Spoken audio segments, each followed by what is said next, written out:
Hello, welcome everyone. आज का हमारा टॉपिक है accounting treatment of reserves and accumulated profit और लॉसेस। ये जो एडजस्टमेंट है ये आपका तीनों चैप्टर में मिलेगा। Change in profit sharing ratio में भी, या फिर एडमिशन में, या फिर पार्टनरशिप के रिटायरमेंट में। तो ये तीनों के लिए इंपॉर्टेंट है। इसके ऊपर डायरेक्ट क्वेश्चन भी आ सकता है या फिर मेन क्वेश्चन का पार्ट बन के भी आ सकता है। तो ये बहुत ईजी सा टॉपिक है। तो आई होप आप इसको छोड़ने की गलती ना करेंगे। चलिए, इसके अलावा इसमें दो स्पेशल केसेस बनते हैं, एक वर्कमैन कंपनसेशन का ट्रीटमेंट और उसके अलावा एक इन्वेस्टमेंट फ्लक्चुएशन फंड, उसके उसका ट्रीटमेंट भी हम लोग इसमें कवर करेंगे।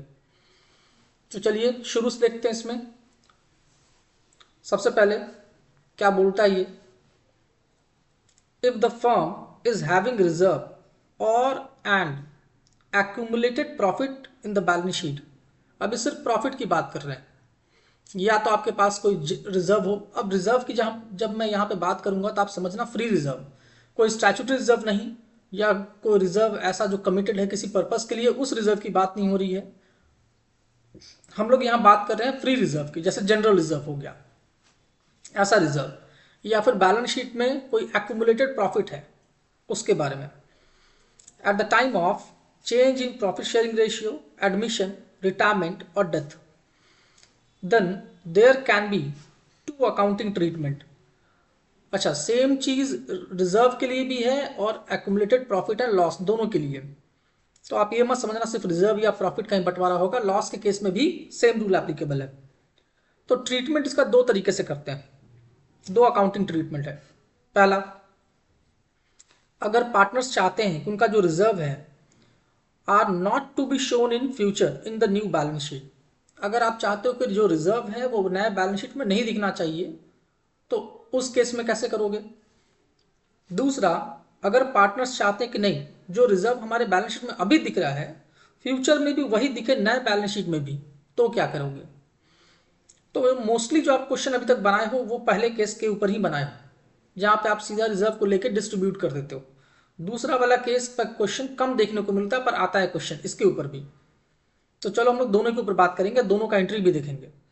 तो सबसे पहले पहला वाला, जब पार्टनर डिसाइड करते हैं कि जो रिजर्व है वो बैलेंस शीट से राइट ऑफ कर देना, फ्यूचर में वो रिजर्व बैलेंस शीट में ना दिखे, तब क्या करोगे।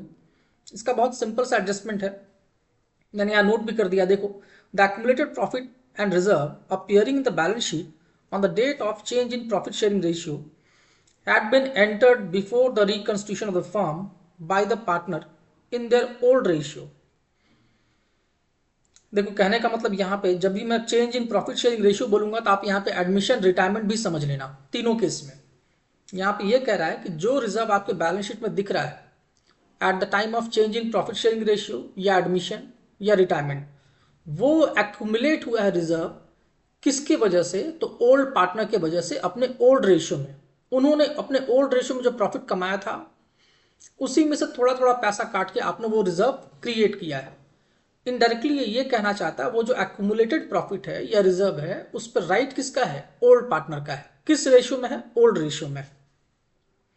सो before the profit sharing ratio changes, such accumulated profits and reserve are distributed among the existing partner in their old ratio.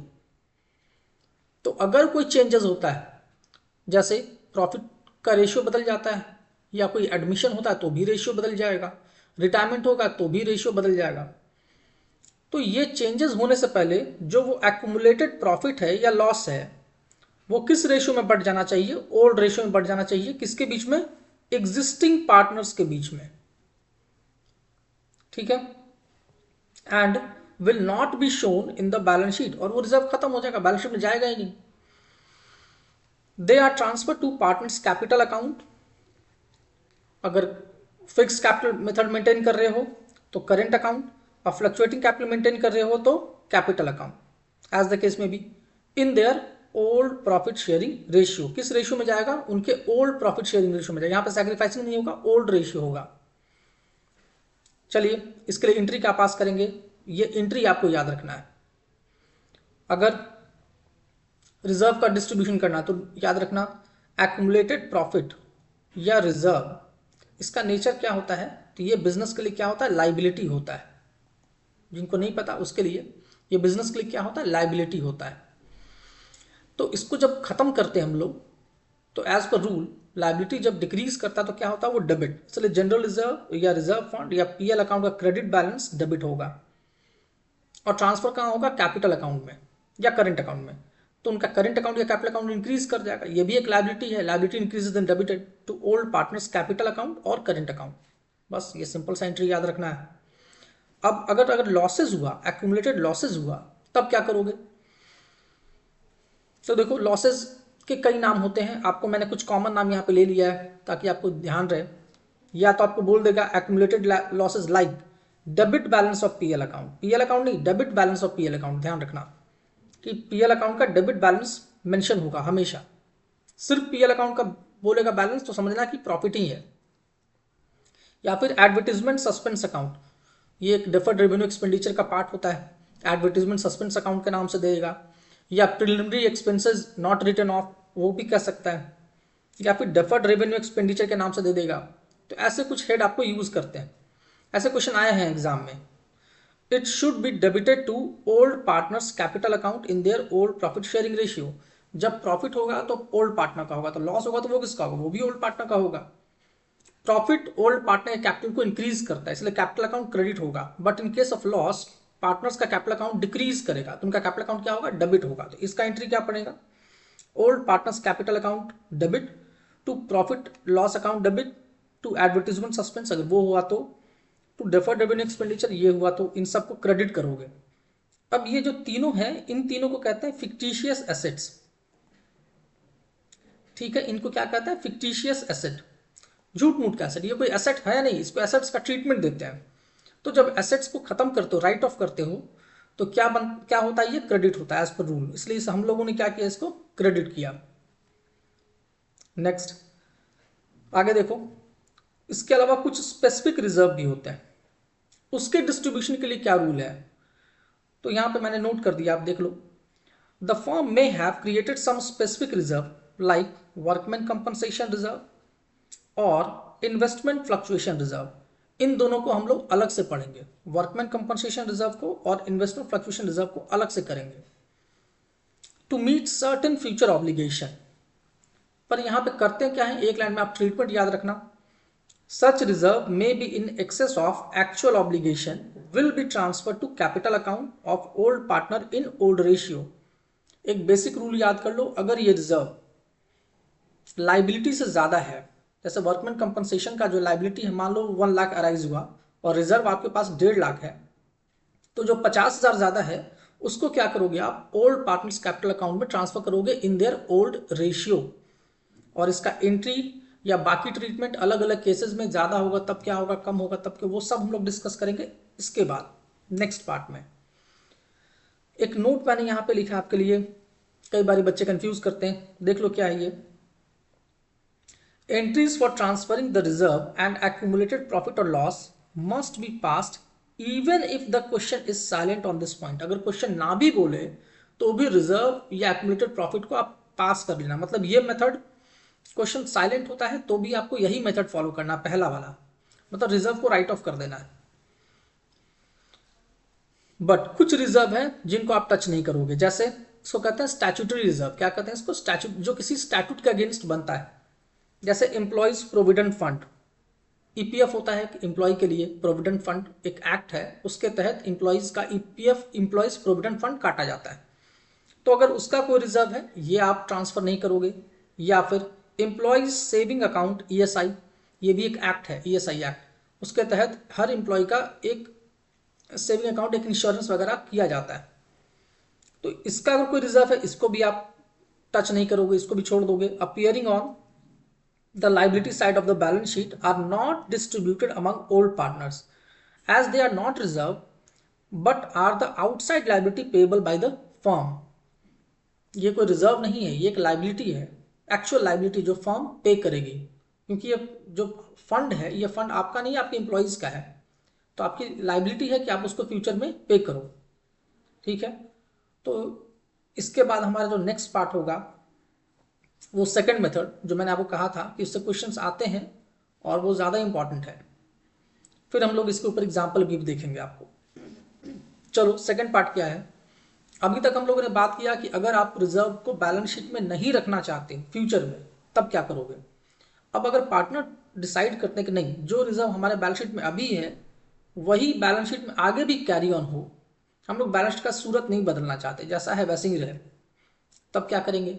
अब यहाँ प्रॉब्लम यह है कि वो जो रिजर्व क्रिएट हुआ था, तो क्रिएशन के टाइम में तो नया पार्टनर था नहीं, या रेशियो पुराना वाला था, अब तो रेशियो बदल गया, नया पार्टनर आ गया, या मान लो पुराने में से कोई एक पार्टनर रिटायर कर गया। मतलब एज अ होल मैं बोलूँ तो पार्टनरशिप का रिजोल्यूशन, ये पार्टनरशिप का जो रिलेशन है वो चेंज हो गया, जिसको कि हम लोग क्या क्या कहते थे, डिसोल्यूशन ऑफ पार्टनरशिप हो गया। पुराना रिलेशन खत्म हो गया, नया रिलेशन क्रिएट हो गया। ऐसे केस में आप क्या करोगे।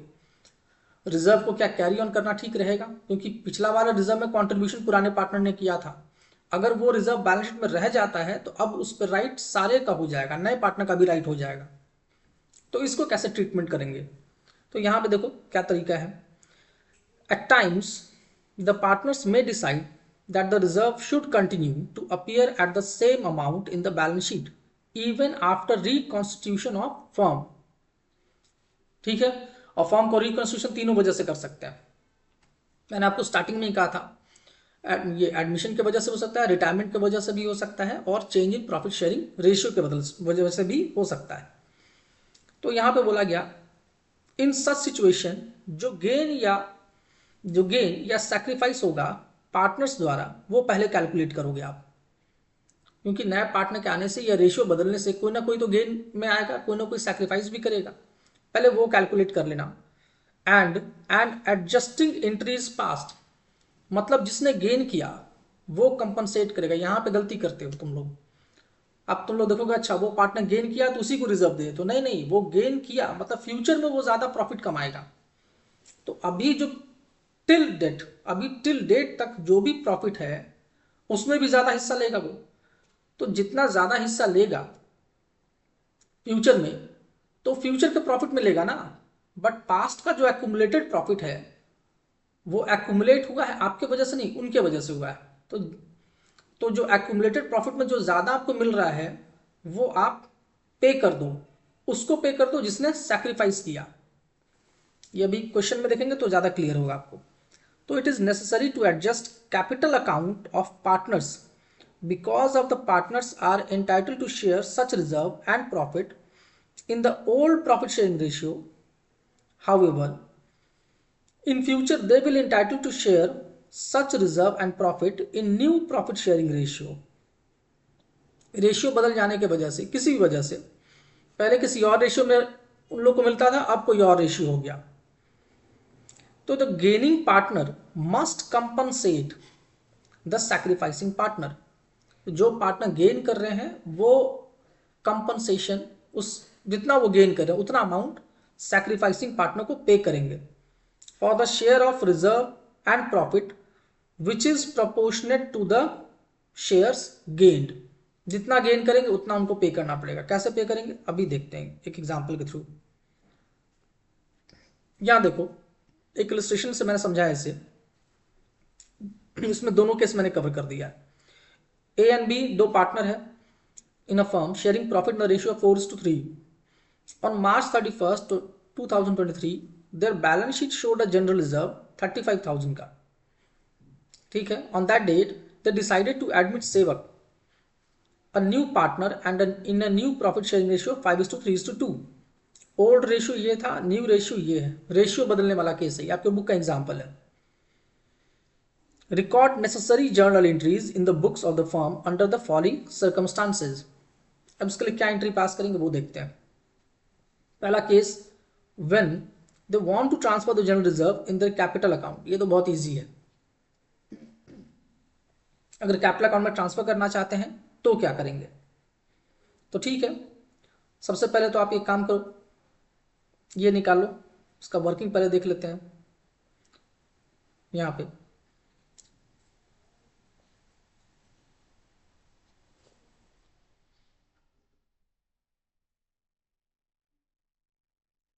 आपको इस वाले पार्ट में वर्किंग की ज़रूरत है नहीं। हमारे पास रिजर्व कितना था, 35,000 रिजर्व था, ठीक है। न्यू पार्टनर आ गया, तो नया पार्टनर के आने से पहले ओल्ड पार्टनर क्या करेगा, ए और बी, इस 35,000 को राइट ऑफ कर लेगा, मतलब विड्रॉ कर लेगा। किस रेशियो में करेगा, ओल्ड रेशियो में करेगा, क्योंकि इस रिजर्व को क्रिएट करने में इन दोनों का कंट्रीब्यूशन है, सेवक का तो है नहीं। पर जैसे वो एंटर कर जाएगा, तो अगर ये रिजर्व आपने छोड़ दिया तो इस रिजर्व पे उसका भी राइट हो जाएगा, इसलिए ये लोग पहले ही, उसके आने से पहले ये लोग निकाल लेते हैं। क्या एंट्री पास करते हैं, तो जो हम लोगों ने ऊपर देखा था, रिजर्व को डेबिट करो ताकि ये खत्म हो जाए, to old partners capital account in their old ratio, मतलब 4:3 के रेशियो में। क्लियर। तो पहले वाले केस में तो कोई प्रॉब्लम है नहीं, आई थिंक ये तो बहुत सिंपल सा केस है। दूसरा वाला केस मेन इंपॉर्टेंट है। यहां पे देखो, अब इन लोगों ने डिसाइड किया कि नहीं, जनरल रिजर्व को खत्म करना ही नहीं, इसको रहने देना बुक्स में। अब क्या करें, तो यहां देखो, नए पार्टनर के आने के वजह से जो भी पार्टनर सैक्रिफाइस कर रहा है, जितना सैक्रिफाइस कर रहा है उतने के बराबर रिजर्व कंपनसेट करेगा गेनिंग पार्टनर, सेवक। ठीक है। अब गेनिंग पार्टनर सुन के आपको लगता है अच्छा, जो गेन कर रहा है वो तो क्रेडिट होना चाहिए, नहीं, जो गेन करता है उसको पे करना पड़ता है, इसलिए उसका कैपिटल अकाउंट क्रेडिट नहीं डेबिट होगा। पहले हम लोग ये निकाल लेते हैं गेनिंग सैक्रिफाइसिंग क्या है, पहले तो वो निकाल लेते हैं। तो गेनिंग सैक्रिफाइसिंग का सिंपल सा फॉर्मूला, आपके पास जब दोनों रेशियो अवेलेबल है, न्यू भी और ओल्ड भी, तो दोनों का डिफरेंस निकाल लो। तो पहले देखो वर्किंग कर लेते हैं, ओल्ड रेशियो न्यू रेशियो, तो सैक्रिफाइसिंग या गेनिंग निकाल लेते हैं। तो ए क्या किया, ए सैक्रिफाइस किया, बी भी सैक्रिफाइस किया, सेवक वो गेन किया। रेशियो मैंने यहां निकाल दिया, 5/70, 9/70 एंड 14/70। अब यहां पे एक गलती मत करना, 5:9:14 मत कर देना, इसका टोटल करके मत निकाल लेना, वरना गलत हो जाएगा आपका। आपको इसमें 5/70, 9/70 और 14/70 ही करना पड़ेगा, ठीक है। क्योंकि हम लोग एक सर्टेन पार्ट के बारे में बात कर रहे हैं, जितना वो गेन किया, टोटल के बारे में बात नहीं कर रहे हैं, टोटल रिजर्व के बारे में नहीं, उस रिजर्व का वही हिस्सा का हम लोग ट्रीटमेंट कर रहे हैं जितना सेवक गेन करेगा, और उसी का ट्रीटमेंट करना है। अब वो है 14/70। तो देखो, आपका जो रिजर्व है 35,000, उसका 14/70 ले लो, तो सेवक कितना गेन किया, 7,000। तो इन दोनों ने कहा कि ठीक है, तुम 7,000 रिजर्व अब आगे से फ्यूचर में तुम्हारा हो जाएगा, बट क्योंकि वो तुमने कंट्रीब्यूट किया नहीं था शुरू में, तो अब तुम उतना पैसा हम दोनों को दे दो ताकि हम लोग को नुकसान ना हो। तो सेवक क्या करेगा, 7,000 अपने इन दोनों को पे कर देगा, इसलिए सेवक के कैपिटल अकाउंट से हम लोग क्या करेंगे, डेबिट कर लेंगे, कितना, 7,000। कैसे, तो 35,000 का 14/70, और 2 जिनको पे करेगा उनके कैपिटल अकाउंट को क्रेडिट कर देंगे। एज कैपिटल अकाउंट 5/70 जितना वो सैक्रिफाइस किया, बी 9/70 जितना ये सैक्रिफाइस किया, और टोटल आपका आंसर आ जाएगा, ठीक है। तो ये था आपका सेकंड मेथड। आई होप आपको समझ में आ गया होगा तो प्लीज लाइक करके सब्सक्राइब एंड शेयर जरूर करना, और मुझे कमेंट करके बताना कि आपको समझ में आ रहा है या नहीं। ओके देन, नेक्स्ट पार्ट में हम लोग इसके आगे का रिकॉर्ड करते हैं वर्कमैन कंपनसेशन का और इन्वेस्टमेंट फ्लक्चुएशन का। So thank you.